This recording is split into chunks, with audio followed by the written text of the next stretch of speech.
जान दे किलो भैया एक सर। नमस्कार। आपकी खबर में आपका स्वागत है। और इस समय हमारी जो डिस्कशन होने जा रही है, पूरा जो देश इस समय ये देख रहा है कि जगह जगह जो है एक जो खबरें निकल कर आती हैं कि कॉन्स्पिरेसी चलती है। हाथरस की बात करें तो अभी हाथरस में कुछ दिन पहले ही अभी कुछ लोग ऐसे पकड़े गए जिनकी बहुत बड़ी योजना थी दंगा फैलाने की। इसके पहले दिल्ली में देखा गया, वहां पे भी चार्जशीट भी फाइल हो चुकी है, उसमें भी कई दंगाइयों के नाम आए और उसमें फंडिंग भी बाहर से होने की बात आई। हाथरस के भी मामले में जहां तक कि अभी तक जो प्राइमरी एक रिपोर्ट आ रही है उसमें यह बताया जा रहा है कि 100 करोड़ तक की फंडिंग की गई। दंगों का बहुत पुराना इतिहास रहा है इस देश में। और सबसे बड़ी चीज ये है कि सरकारें, कोई भी सरकार हो, लेकिन जब दंगे सामने आते हैं तो सरकार के लिए बहुत बड़ी मुश्किल खड़ी हो जाती है, क्योंकि उसके जो अगेंस्ट में होती है एक पूरी तरीके से प्रॉपर एक लॉबी काम करती है, सरकार को बदनाम करने के लिए काम करती है। और उसमें कुछ लोग ऐसे इन्वॉल्व होते हैं जिनका जो है उसमें पर्सनल इंटरेस्ट होता है। इसमें कोई भी पॉलिटिकल पार्टीज अछूती नहीं है। वो कोई एक दूसरे के ऊपर आरोप लगा सकते हैं, लेकिन सारी पार्टीज, पॉलिटिकल पार्टीज ऐसी रही हैं कि कहीं ना कहीं उनके दामन पर दाग हमेशा लगते रहे हैं। इस समय हमारे साथ में पैनल में जो डिस्कशन में पार्टिसिपेट करेंगे, Shiv Kumar Tripathi ji advocate supreme court से हैं, दिल्ली से वो जुड़ रहे हैं। अवधेश दुबे जी हैं, सुप्रीम कोर्ट के एडवोकेट हैं, वो भी हमारे साथ दिल्ली से जुड़ रहे हैं। सबसे पहले हम पैनल में लाना चाहेंगे शिव कुमार त्रिपाठी जी को। त्रिपाठी जी, दंगों का तो बहुत ही पुराना इतिहास रहा है और भारत जो है दंगे आजादी के पहले से झेलता रहा है। और आजादी के बाद भी कई सारी ऐसी घटनाएं हुई जिसमें इंटरनेशनल लेवल तक पे भारत को एक तरीके से कहें भी शर्मिंदगी भी उठानी पड़ी, क्योंकि एक स्ट्रक्चर ऐसा होता है, एक नेक्सस ऐसा बन जाता है, सरकार के अगेंस्ट में काम करने लगता है। आखिर में ऐसे लोगों को रोकने के लिए क्या चीजें हो सकती हैं, कैसे ये रोका जा सकता है, क्योंकि इससे धन हानि होती है, जन हानि होती है और कहीं ना कहीं डेवलपमेंट भी रुकता है। जी त्रिपाठी जी। धन्यवाद राजीव जी। ये अहम इशू है कि चूंकि कोई भी सरकार होती है तो अगर दंगे की घटनाएं होती हैं तो उस सरकार पे ही लांछन लगता है कि सरकार की जी। जो है व्यवस्था ठीक नहीं थी या जो भी थी। हालांकि जो दंगों के बारे में कहा गया है कि दंगों की शुरुआत पहले होती थी कि जहाँ पे पॉवर्टी होती थी या और सारी चीजें, कई समस्याएं होती थी जिसके कारण जो है अनएम्प्लॉयमेंट था, पुअर जो है लिविंग कंडीशन होती थी, जिसके कारण जो है दंगे भड़कते थे। और ये जो है ऑर्गेनाइज नहीं होते थे, डिसऑर्गेनाइज ग्रुप होते थे ये जो दंगा करने वाले। लेकिन धीरे धीरे दंगों ने धार्मिक रूप ले लिया। आपने देखा होगा कि जो है आजादी के समय भी दंगे धार्मिक हो गए कि जो रिलीजन बेस्ड हो गए, हिंदू मुस्लिम, और ये कहते हुए ही दंगे भड़कने शुरू हुए। पहले दंगे इस तरीके नहीं होते, पहले तो भुखमरी, बेरोजगारी इस सब पे चलते थे। अब वो रूप बदल गए हैं। अब दंगों का एक राजनीतिक रूप भी हो गया है। अगर किसी पार्टी को सत्ता में है तो उसको लगता है कि दूसरी पार्टी दंगा भड़का रही है। सरकारों को ये लगता है कि दंगे हो रहे हैं, दंगे होने की संभावनाएं हैं। पहले भी था, जब और सरकारें थी तभी ये एक होता था कि फॉरेन फंडिंग हो रही है दंगे के लिए। अब जो है, पहले था कि सीआईए को लोग बार बार बात करते कि सीआईए करवा रहा, सीआईए करवा रहा। अब चूंकि यहाँ पे जब से 2014 से भाजपा की सरकार आई है तो लोगों को लगता है कि मुस्लिम कम्युनिटी को जो है भड़काया जा रहा है कि दंगों के लिए। दंगे किसी की भी हो, चाहे हिंदू के चाहे मुसलमान के हो, दंगे में कोई जात नहीं देखती है। दिल्ली में दंगे हुए तो हिंदू भी मरे और मुस्लिम भी मरे। दंगों में किसी का दंगाई किसी जात का नहीं होता, दंगाई दंगाई होता है। तो दंगों के ऊपर जो फंडिंग का सिलसिला है, ये कहीं ना कहीं इसका भी जो है जांच होनी चाहिए कि दंगे आखिर आखिर फंडिंग करते क्यों हैं।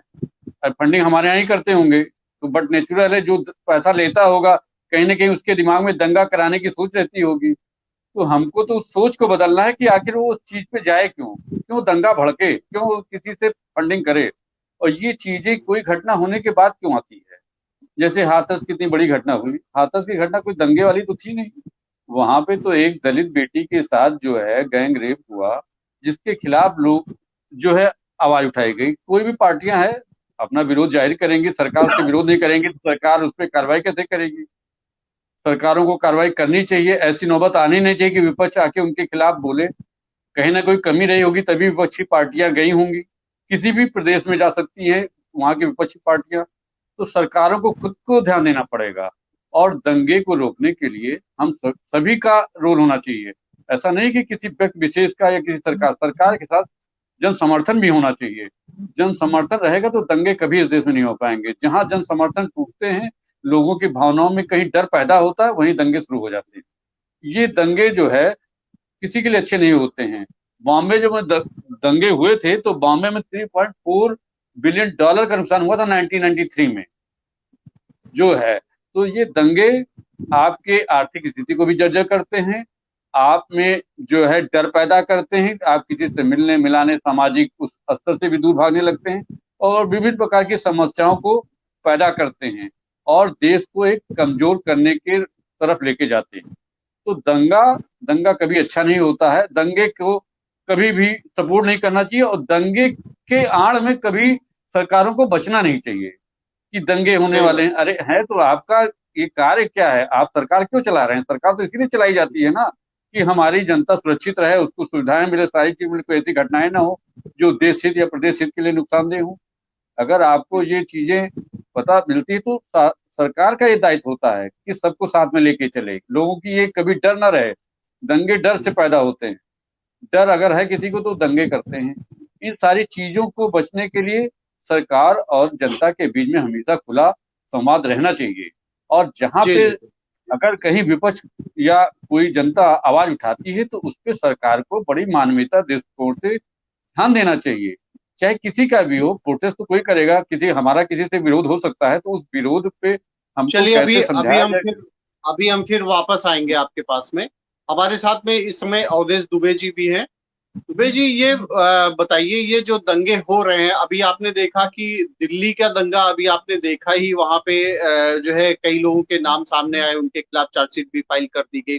उसमें भी बात आई थी कि फंडिंग बाहर से हो रही थी। हाथरस की घटना में भी जिस तरीके से अभी एक्सपोजर हुआ है, वहां भी बात ये आ रही कि फंडिंग हुई। तो कहीं ना कहीं कुछ ऐसे लोग सक्रिय रहते हैं जो बार बार अपने फायदे के लिए, चाहे वो पॉलिटिकल भी हो सकता है, किसी भी तरीके से फायदे के लिए वो दंगे कराते हैं। कुछ लोग उसमें इन्वेस्ट करते हैं, उनको कुछ ना कुछ फायदे होते होंगे, इसीलिए जो है ये दंगे कराए जाते हैं। लेकिन ये सारी बातें तो सभी को पता है, सारी सरकारों को पता होती है कि ऐसे जो एलिमेंट्स है वो सक्रिय हो सकते हैं। क्यों नहीं अभी तक कोई ऐसा मैकेनिज्म डेवलप हो पाया कि सरकार ऐसे दंगाइयों पर रोक लगा सके? जी।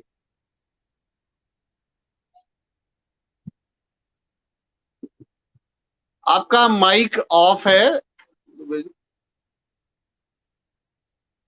आपका माइक ऑफ है, अगर मेरी आवाज आपको मिल रही है।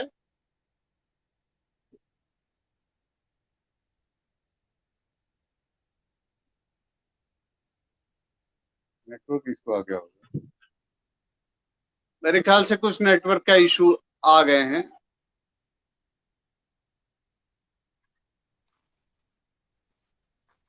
नमस्कार सर।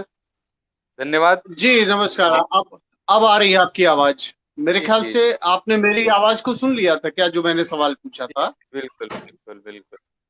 जी। मैंने जी म्यूट कर बताएं। रखा था माइक को, जी जी जी। और वैसे ही फिर बहुत बैक हो गया। त्रिपाठी जी जी ने जी जी। सिलसिलेवार ढंग से बताया, और बहुत सी चीजें इसमें जी ऐसी हैं। दंगे के पीछे की मानसिकता, दंगे के पीछे की सोच, लोगों का इन्वॉल्वमेंट, उनकी पॉवर्टी, उनका रिलीजन, उनकी कास्ट, ये सारी चीजें इन्वॉल्व है। बहुत सही है। मैकेनिज्म है दंगे से नियंत्रण करने के लिए। आप देखेंगे कि सीआरपीसी, पुलिस एक्ट, इन सब में मैकेनिज्म है। इवन जब मामला बढ़ जाता है तो पैरामिलिट्री फोर्सेस, इवन कभी कभी आर्मी भी उतारनी पड़ती है। डिपेंड करता है कि किस लेवल का दंगा है। दंगा क्यों? ये सबसे पहला सवाल आपने कहा कि दंगा क्यों, दंगा की किस जरूरत? स्वतंत्रता आंदोलन और उसके बाद आपने सुना होगा जिन्ना का एक डायरेक्ट एक्शन प्लान, 16 अगस्त 1946। जी बड़े पैमाने पर पूरे देश भर में दंगा हुआ।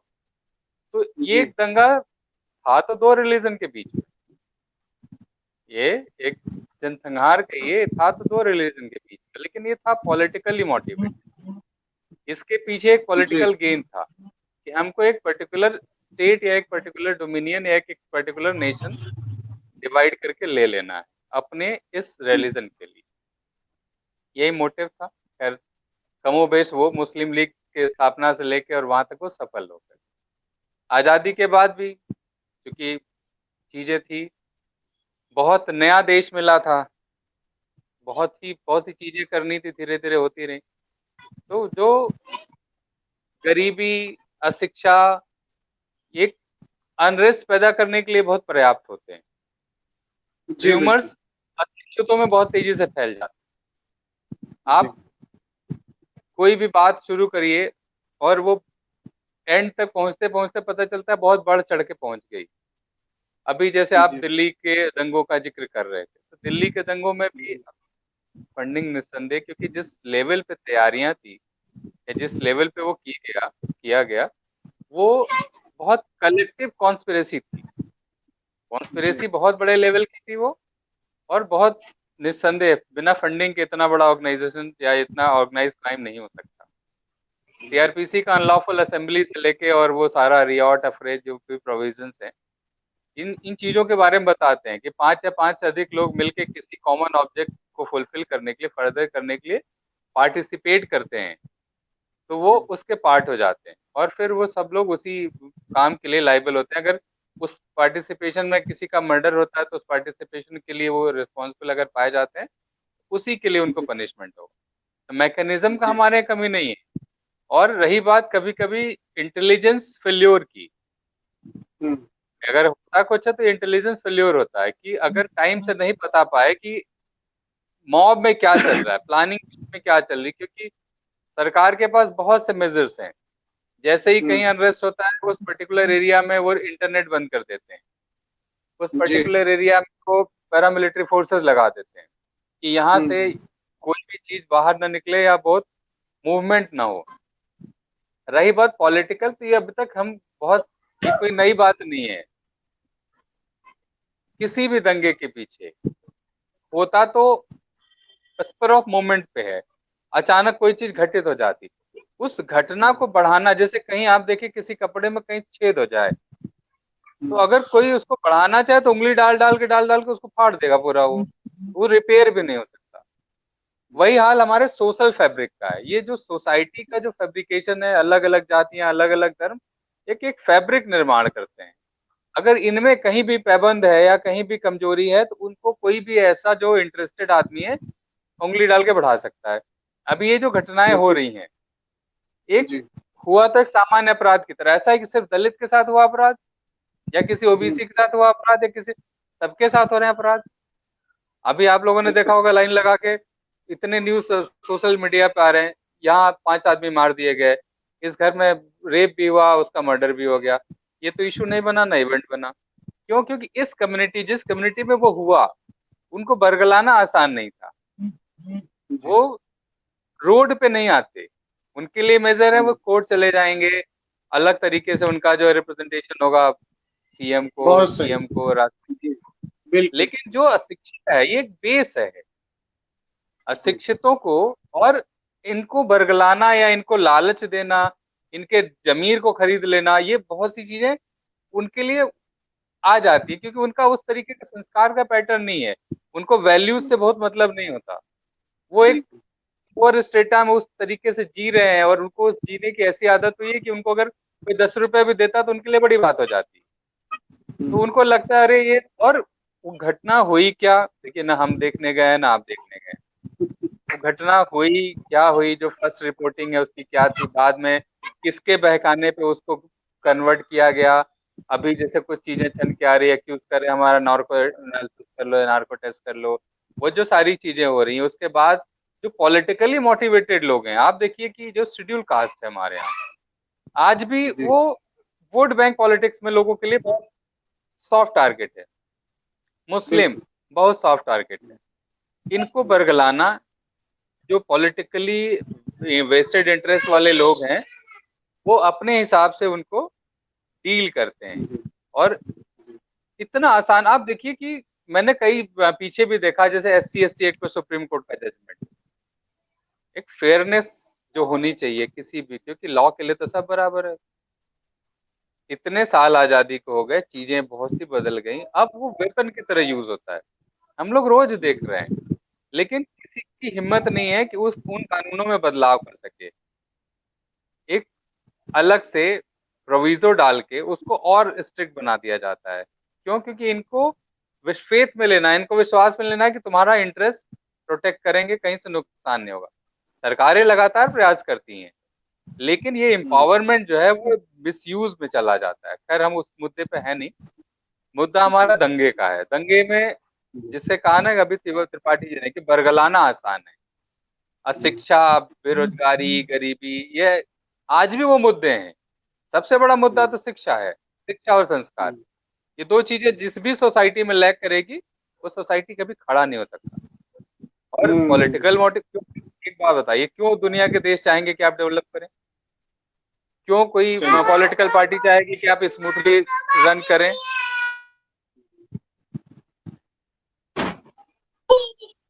ठीक है, तो ये जो चीजें हैं हमारे यहाँ, इनको ध्यान में रखने की जरूरत है। कानून मैकेनिज्म सब है सर, कानून की कोई दिक्कत नहीं हमारे देश में, इम्प्लीमेंटेशन की है। और मैं ये देख रहा हूँ कि जो इम्प्लीमेंटिंग मशीनरीज हैं वो कभी कभी टारगेट भी करती हैं अपोजिशंस को, टारगेट करने के लिए भी, कभी कभी वो फ्रेम करने के लिए भी इस तरीके के बनाते हैं वो माहौल की ठीक है भाई, अगर किसी के साथ अन्याय हो रहा है तो उसके साथ अगर 4 आदमी खड़ा हो तो बुराई क्या है? अन्याय का विरोध होना ही नहीं होना चाहिए, बिल्कुल होना चाहिए। विरोध अगर पीसफुल एजिटेशन है कोई नहीं रोक सकता उसे। वो मैकेनिज्म गांधी जी भी अप्लाई करते थे, वो मैकेनिज्म हमको फंडामेंटल राइट्स के तौर पे भी मिला हुआ है, और उसे कोई नहीं। लेकिन बात यहाँ यहाँ ये भी आ जाती ना, जैसे कि अभी आपने देखा CAA का प्रोटेस्ट हुआ जो दिल्ली में हुआ, अभी सुप्रीम कोर्ट तक ने कह दिया कि वो गलत था, ये तरीका गलत था। आप प्रोटेस्ट करिए, लेकिन कम से कम दूसरे की चीजें जो है, अब रोड को ब्लॉक कर दिया गया, इस तरीके का प्रोटेस्ट नहीं होना चाहिए। और आपने सही कहा कि सॉफ्ट टारगेट होते हैं और ऐसी ही चीजों को हवा दे दी जाती है। भाई कानून में प्रोविजन तो था ही, सभी के लिए है कि अगर उनको लगता है कि कोई चीज गलत हो रही है तो हाई कोर्ट बैठा है, सुप्रीम कोर्ट बैठा है, और लोग सुनते भी हैं, वहीं से रेमेडी भी मिलती है, लोगों को जाना चाहिए। लेकिन फिर वही बात आ जाती है कि जब अशिक्षा है तो कहीं ना कहीं फिर ये होता है कि फिर हम इस चीजों को इस तरीके से प्रोटेस्ट करके और जबरदस्ती ले सकते हैं, और वहीं पे उसका एक पार्टी जो होती है वो मिसयूज करने लगती है, ऐसे लोगों को सॉफ्ट टारगेट मानते हैं, उनको फंडिंग करती है और फिर दंगा भड़का देती है। ये कई बार देखा गया है, कोई ये पहली बार की बात नहीं है, और ये तब तक होता रहेगा जब तक कि लोग वोट बैंक के रूप में इस्तेमाल होते रहेंगे। एक ग्रुप का ग्रुप पूरा वोट बैंक के रूप में इस्तेमाल होता है, वो व्यक्ति नहीं रह जाता है। और यहीं से सिस्टम का कहीं ना कुछ उसमें जो ये लैक्यूना है वहीं पे फेल्योर होने लगता है। इसके लिए सबसे बड़ी चीज ये है कि सारे लोगों को अवेयर होना होगा, उनको समझना होगा कि अगर कोई हमें फंडिंग कर रहा है, कुछ देने की बात कह रहा है, तो इसका मोटिव क्या है, वाकई में ये देना चाहता है या हमें ऐसे तरीके से मोटिवेट कर रहा है कि कहीं वो नेगेटिव उसका इम्पैक्ट है, उनके लिए पॉजिटिव होगा लेकिन उस सोसाइटी के लिए नेगेटिव इम्पैक्ट होता है। त्रिपाठी जी के पास में हम फिर से वापस आ रहे हैं, दुबे जी के पास में अभी फिर उसके बाद में जाएंगे हम वापस में। त्रिपाठी जी ये बताइए कि जैसा कि अभी आप देख रहे हैं कि इलेक्शन भी बिहार में होने जा रहे हैं, इलेक्शन होने जा रहे हैं, यूपी में पंचायत के इलेक्शन होने जा रहे हैं। अभी जो पॉलिटिकल पार्टीज के बीच में ये रस्साकसी चल रही कि किसी मुद्दे को लपक लेने की बात आती है कि हम उस इशू को उठा लें जिससे जो उनकी पार्टी है वो पूरी स्प्रेड आउट हो जाए और उनको वोट बैंक के रूप में इस्तेमाल करें। तब ऐसे में कैसे फिर रोका जा सकता है, क्योंकि भाई फंडिंग मिल रही है और उनके लिए सुविधाएं दी जा रही हैं, वो धरना प्रदर्शन कर रहे हैं। दूसरा जो है, जो काम करना चाहता है, जैसे शाहीन बाग का मामला था, सुप्रीम कोर्ट ने भी उस इशू को उठाया और सुप्रीम कोर्ट ने भी कहा कि तरीका ये गलत था, रोड को ब्लॉक कर देना।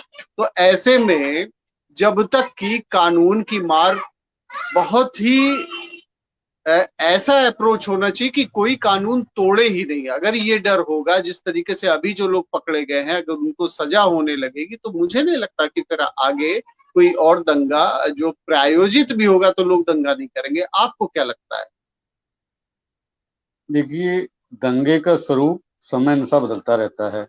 हर पार्टी या जो भी है अपने हिसाब से उस पे सोचती है। पहली बात तो इस देश में साक्षरता इतनी कम है, अभी पूरी हो नहीं पाई है, तो इसलिए ये सारी घटनाएं होना तो स्वाभाविक है। इनको सरकारों को जब तक लोगों को शिक्षित करने में प्रयास नहीं करेगी तब तक ये घटनाएं रुकेंगी नहीं, क्योंकि लोगों को समझाना और बरगलाना आसान होता है। और दूसरी बात, यहाँ पे गरीबी बहुत है। जा, ज्यादातर तो गरीब है, पैसा चंद लोगों के पास है। तो अगर आपके पास पैसा नहीं रहेगा तो आप कुछ भी कर सकते हैं।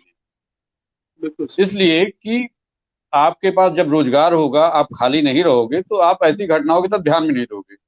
आप देखते हैं अब इधर क्या है, अब कोरोना जब से हो गया 7-8 महीने से सारे काम बंद है लोगों के, लोग खाली हो गए, लोगों की नौकरियां जा रही हैं, खाली बैठे हैं, तो उनको जो खर्चे थे, अगर 100 में 50 भी नहीं मिल रहे हैं तो कैसे चलेगा।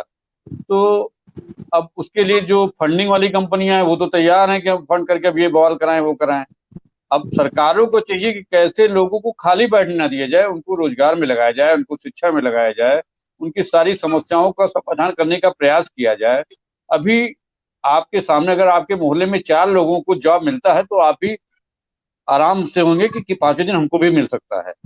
तब आप जो गलत रास्ते पे नहीं जाएंगे। जब आपके चारों तरफ अंधेरा दिखाई देता है तो आपको लगता है इसी अंधेरे में ही हम जिसका लूट ले वो अच्छा रहेगा। इन सारी चीजों को देखते हुए ही ये घटनाएं बढ़ रही हैं, पहले ये सारी घटनाएं इतनी थोड़ी नहीं थी। और दूसरी बात है कि राजनीति के लिए पॉलिटिकल पार्टियां चाहे किसी भी पार्टी के हो, वो सभी मौका ढूंढती हैं। जब बीपी सिंह ने मंडल बिल्कुल। आयोग लागू किया था, तो उससे बचने के लिए तो आडवाणी जी ने अपना वोट बैंक बनाने के लिए उन्होंने रथ यात्रा निकाल दी थी। तो ऐसे ही था। अब इधर आ गया तो मान लीजिए दलित का मैटर चल रहा है, तो दलित के लिए जो और सारी पार्टियां हैं, चाहे आप जिसको कहो, सारी पार्टियां अपना चाहेंगी कि हम अपना जनाधार बना लें इसी बहाने, और हर कोई जाएगा। आप भी, क्योंकि उनका काम है राजनीति करना। अगर आपकी कोई कमी रहेगी तो उसी को उजागर करके हमें भी तो आगे आना है। हम कैसे आएंगे? आपकी कमी को ही बता के तो हम आगे आएंगे। अगर एक छोटी सी घटना थी, अगर रात में वो लाश ना जलती तो शायद इतना बड़ा आंदोलन भी ना होता, लोग इतना धरना प्रदर्शन भी ना देते। ये चीजें हो गई। अब चूंकि बात ये लग गई कि हिंदू पार्टी की, हिंदू की सरकार है, और रात में ही जो है ये लाश जल गई, उस पर आवाज उठ गई। अब आवाज उठ गई, अब तो जानते हैं सोशल मीडिया का जमाना है, एक जगह आप खबर दीजिए पूरे विश्व में फैल जाती है, तो लोग इससे जागरूक हो जाते हैं। अब लोगों को इस चीज को सोचना थोड़ी नहीं था, उनको तो ये था कि ये गलत हुआ। अब उस गलत में क्या है, जो गलत भी, जो विदेशी ताकतें हैं वो भी अपना मौका देखती है ना। आपके यहाँ कुछ गड़बड़ होगा तो उनको भी तो मौका मिलेगा। वो भी तो चाहते हैं कि आप कैसे दबे रहो, कमजोर रहो। वो क्यों चाहेंगे कि आप डेवलप करो? तो ये तो हमारी ड्यूटी बनती, सरकार की बनती है कि ऐसी नौबत आने क्यों पाए, कि ऐसी घटनाएं क्यों हो। अगर उसके परिवार को ले लेते तो शायद आज कोई पार्टी हाथ जाने की हिम्मत ना करती। उसके परिवार को ही ले लिए होते तो शायद कोई परिवार आज न जाता, या कोई सरकार नहीं जाती। अब मौका आपने दे दिया तो सरकारों ने, जब सरकार ने मौका दे दिया तो विपक्षी पार्टियां तो उसका फायदा उठाएंगे ही। और उसका भी फायदा वो जो है विदेशी ताकतें भी उठाएंगी। उनका भी रोल है कि हम आपके यहाँ मौका देखें, कैसे आपके यहाँ, हम आपके अंदर जो है आपके यहाँ गृह युद्ध कराएं, कैसे आपको कमजोर करें कि आप आगे बढ़ ना पाए। तो ये सारी परिस्थितियां को देखते हुए ही ये सारी घटनाएं होती। इसीलिए सरकारों को हमेशा जागरूक रहना चाहिए, और इंटेलिजेंस को जो है हमेशा सचेत करते रहना चाहिए, और उनकी बातों को सरकारों को अमल करते रहना चाहिए। और इसके अलावा जन संवाद जनता से जरूर करते रहना चाहिए। किसी सरकार को ये नहीं होना चाहिए कि हम जो है आगे इतने बहुमत से तो हम किसी की बात नहीं सुनेंगे। सरकार तो जनतंत्र है, जनता से चुनी गई है, जनता ने वोट दिया है, तो कुछ अपेक्षाएं भी रखी हैं। हो सकता है कि आप अपना आइडियोलॉजी चला रहे हैं, लेकिन हमारी भी भावनाओं को आप सुनिए। उस आइडियोलॉजी में मेरी भावनाओं को समाहित करते हुए अगर आप सरकार चलाएंगे तो जनता कभी भी सरकार के खिलाफ नहीं हो सकती।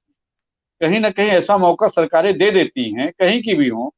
अब बलात्कार की घटनाएं इतनी बढ़ रही हैं, किसी भी प्रदेश में बढ़ रही हैं, तो स्वाभाविक है वहां आवाज उठनी है।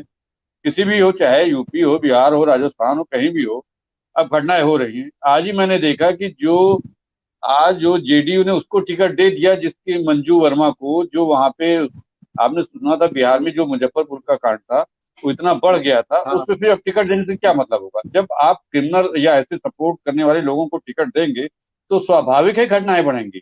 जब आप पार्टियां, जब चुनाव, ये इलेक्शन रिफॉर्म के द्वारा ही हो सकता है, जब आप पार्टियां गलत कैंडिडेट को देंगी, माफिया डकैत और क्रिमिनल को टिकट देंगी, तो उससे आप क्या उम्मीद, अच्छा उम्मीद कर सकते हैं?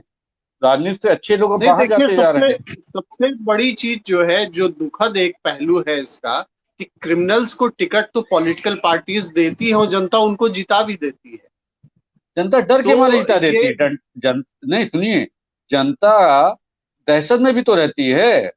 ऐसा नहीं, कितनी घटनाएं हो जाती, उन्होंने देखा कि फलाने ने सपोर्ट नहीं किया तो उनका मर्डर हो गया, कुछ हो गया, तो वो भी थोड़ा दहशत में रहती हैं।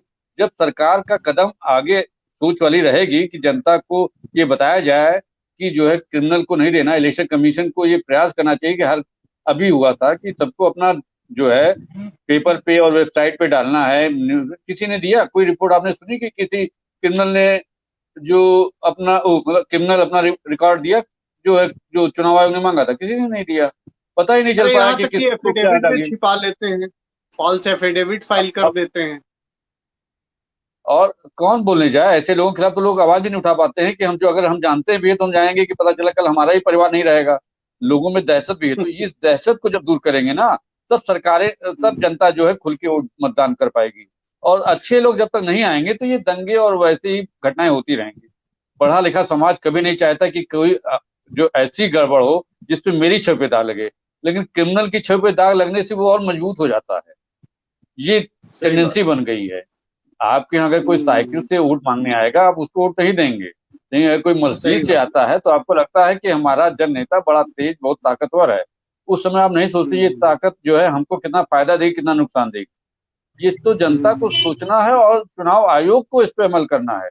चुनाव आयोग के सही। पास इतने कठोर वो हैं, वो चाहे हम्म, तो किसी को भी जो है चुनाव में लड़ने के लिए उतने वो रिस्ट्रिक्शन लगा सकती है कि जो है वो मैदान में नहीं आ सकता है। लेकिन चुनाव आयोग क्या है, और दूसरी बात ये है ना कि जो भी चुनाव आयोग का रिटर्निंग अफसर होता है वो डिस्ट्रिक्ट मजिस्ट्रेट होता है। अब डिस्ट्रिक्ट मजिस्ट्रेट की क्या हिम्मत है कि जो सरकार के चुना हुआ कोई भी कैंडिडेट प्रत्याशी बनता है उसके खिलाफ आवाज उठाए? उसको 6 महीने तो चुनाव आयोग के उसमें रहना रहता है, चुनाव के समय तो मैक्सिमम 5 साल तो उसको सरकार के साथ रहना है। तो वो तो अपना फायदा देखता है ना कि हमें क्या लेना देना है अड़ंगे से, इसमें हम क्या डालें, हमें तो डीएम बनना है, कल फिर नहीं हटा दिए जाएंगे, कौन हमारा साथ देगा? तो ये सारी चीजों पे जब अमल होगा तभी ये सारी घटनाएं कम होंगी और दंगे से निजात तभी आपको हमको मिल सकता है।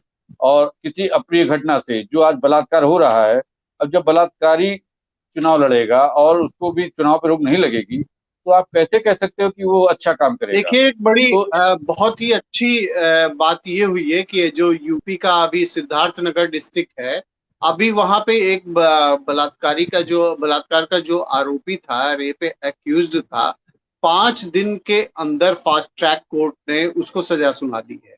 अगर इसी तरीके से स्पीडी ट्रायल होने लगा, फास्ट ट्रैक कोर्ट अगर अपने निर्णय देने लगी, तो लोगों को ये जो इस तरीके से है, इस तरीके से जो तत्व है, बैड एलिमेंट्स है, उनके अंदर एक डर होगा कि उसको सजा होगी और उनके खिलाफ कार्रवाई होगी। अभी क्या होता है कि लोगों को यही है कि उनके खिलाफ केसेस चलते रहेंगे और वो सालों साल जो है उसके बाद में बेल आउट हो जाते हैं और 20 साल 30 साल जो है मामले चलते रहते हैं। तो इस मैकेनिज्म को भी है, हालांकि अब अधिकतर मामलों में जहां पे ऐसे, चाहे दंगों के मामले की रहती हो, चाहे इस तरीके से जो बैड एलिमेंट रेप वगैरह के मामले रहते हैं, उसको एफटीसी में ले जाया जा रहा है और वहां से जो है कुछ निर्णय भी ऐसे आ रहे हैं जो समाज में इस बात को स्थापित कर रहे हैं, कहीं ना कहीं कानून का जो राज होना चाहिए, कानून का जो भय ऐसे लोगों में होना चाहिए बैड एलिमेंट्स में, वो हो रहा है। तो मेरे ख्याल से अगर ऐसी चीजें आती हैं सामने तो उसका इफेक्ट भी पड़ेगा। और दुबे जी, मेरे ख्याल से क्या नेटवर्क का कुछ इशू आ रहा है उनके साथ में कि उनसे बात, दुबे जी आपको आवाज मिल रही है क्या? जी जी बिल्कुल बिल्कुल। तो अब हम कंक्लूडिंग पे थे और आपने जो बातें सुनी होंगी, अगर कनेक्टिविटी रही होगी, तो जो ये दंगों का इतिहास रहा है अभी तक, जो परंपरा रही है, जो जुडिशियल मामले रहे, इतना लेट लपेट उसमें निर्णय होते रहे कि दंगाइयों के अंदर से कहीं ना कहीं ये दिमाग में उनके आ गया था कि सालों साल ऐसे मुकदमे चलते रहेंगे। लेकिन इसी जगह एक ध्यान में दिलाना चाहता हूँ अपने पैनलिस्ट लोगों को कि उत्तर प्रदेश में अभी जिस तरीके से आपने देखा कि सीएए के प्रोटेस्ट को लेके सरकार ने जिस तरीके से बहुत ही कड़ा कदम उठाया है और उन सब के खिलाफ कार्रवाई करने के लिए, वसूली करने के, क्योंकि पब्लिक प्रॉपर्टी को जो डैमेज किया गया इसको लेकर सरकार ने जो बहुत ही कड़े कदम उठाए और उनसे वसूली के लिए जो स्पीडी एक्शन लेने लगे, तो उसका फर्क पड़ा। और फर्क ये पड़ा कि ऑल ओवर इंडिया कहीं भी अगर कहीं कोई पब्लिक प्रॉपर्टी को डैमेज किया जाता था तो वहां पे यूपी मॉडल को लागू करने की बात कही जाती थी। आपको क्या लग रहा है कि अगर दंगाइयों के विरुद्ध इसी तरीके से काम होते रहे, उनके खिलाफ कार्रवाई होती रहे, तो क्या दंगे रुक सकते हैं क्या?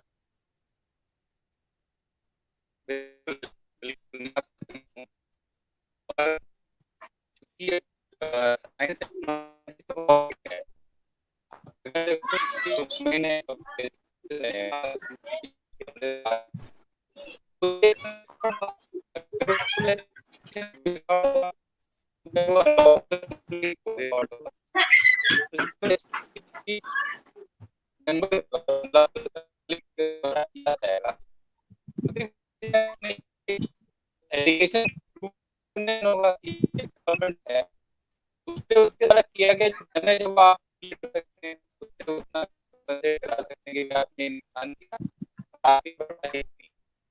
इसके तो बहुत अच्छा है। दुबे जी की आवाज कुछ मुझे नहीं समझ में आ रही थी। त्रिपाठी जी आपको सुनाई दे रहा था क्या? नहीं, हमें लगता है कोई आवाज में उनकी प्रॉब्लम आ रही थी, उनकी वॉइस में वो कुछ कनेक्टिविटी का इशू रहा है और इस वजह से। अब देखिए, अब हम इसको कंक्लूड करना चाहेंगे इस सेशन को। और आपने बड़ी अच्छी बातें बताई कि अगर अवेयरनेस हो लोगों में और दूसरा दंगाइयों के अंदर एक भय भी हो कि उनके खिलाफ जो है कार्रवाई हो सकती है, तो हो सकता है कि लोगों की कानून में आस्था ज्यादा हो और जो दंगाई है उनके अंदर भी ये डर हो कि अगर उन्होंने पब्लिक प्रॉपर्टी को डैमेज किया तो वसूली उन्हीं से की जाएगी। और इस मॉडल को लागू करने पे, जैसा कि अब देखा जा रहा है मैक्सिमम जगहों पे ऐसा होता जा रहा है, क्योंकि अवेयरनेस की बात जहां है, लिटरेसी की बात है। आपने देखा होगा कि केरल में लिटरेसी सबसे ज्यादा है, लेकिन वहां भी दंगे होते हैं। तो ये कुछ लोग हैं, ऐसे एलिमेंट्स हैं कि वो करते रहेंगे, कभी कास्टिज्म के नाम पे करते रहेंगे, कभी किसी नाम पे करते, उनको इशू मिलेगा। और जैसा कि दुबे जी ने बताया कि वाकई में ये जो सोशल फैब्रिक का ताना बाना है, इसमें कहीं से भी थोड़ा सा भी अगर किसी को लैक्यूना मिलेगा तो उसको, जो ऐसे एलिमेंट्स हैं जो चाहते हैं कि सोसाइटी में कहीं भी समरसता ना आने पाए, उस चीज को वो बढ़ाने का प्रयास करेंगे। ऐसे में लोगों को ये समझना होगा कि अगर कहीं से कोई फंडिंग करा के दंगे करा रहा है या उनको प्रलोभन दे रहा है, उसका क्या मोटिव इसके पीछे हो सकता है। दूसरी चीजें, सरकारों को भी ये आगे आना होगा कि सरकारें ऐसा मैकेनिज्म डेवलप करें, जैसा कि त्रिपाठी जी ने बताया कि लोगों के पास में जब रोजगार होगा उनके पास में समय ही नहीं होगा, जो नौकरी करने जाएगा उसके पास में समय नहीं होगा, जिसके पास काम होगा उसके पास समय नहीं होगा, फिर दंगों के लिए उसके पास में टाइम ही नहीं। कोई लाख बरगलाता रहेगा लेकिन वो अपने काम करते रहेंगे। और अवधेश दुबे जी का, शिव कुमार त्रिपाठी जी का आपकी खबर के साथ में जुड़ने के लिए बहुत बहुत धन्यवाद। और हम फिर से किसी नए इशू पे आगे फिर आपसे डिस्कशन करेंगे। Thank you.